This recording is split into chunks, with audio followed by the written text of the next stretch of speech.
Hi, this is Robert Luke. In the 15 years that I've been selling real estate in the Salt Lake City area, I've worked with a lot of people who are moving here from out of state.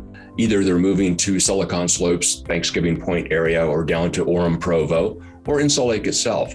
But in those years, I've received 3 questions all the time. So I thought what I'd do is go over those 3 questions and provide some answers right now.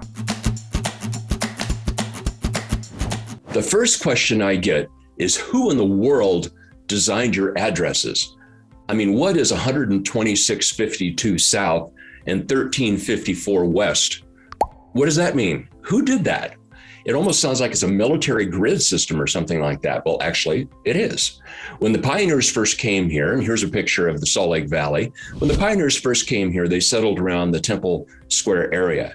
And so what they did is they mapped out the city in a grid pattern. And if you look at this little map here, you can see that everything north of the Temple Square is north, everything east is east, everything south is south, everything west is west. So what happens is if you go to the street right below Temple Square, that is South Temple. From there on, it is 100 South, 200 South, 300 South, 400 South, 500, etc., till you get down to the bottom of the valley, which is about 150 South. So the way that you find something in the Salt Lake Valley, and frankly, many other towns in Utah are set up the same way, is you look at the coordinates. So let's say that you had a home that you wanted to look at that was on 100 South and 195 East. So look at the map right here.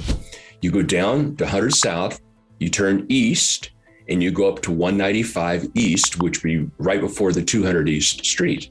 So it's pretty easy, actually. What happens is that a lot of the new developments will have something like a Mockingbird Lane or Sunset Lane or something like that. But on the sign, you'll also have the coordinates. So if you know the coordinates, you can always find your way around Salt Lake City.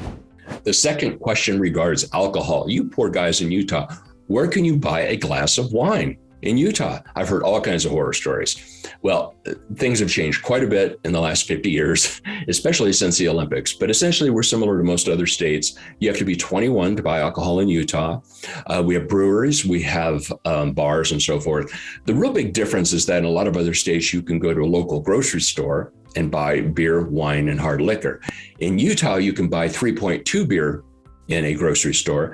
But if you want to get wine and hard liquor, you have to go to a state liquor store, which is similar to a private liquor store in other states. These state liquor stores are open from 10 to 10, and they're open from Monday through Saturday. They're closed Sunday.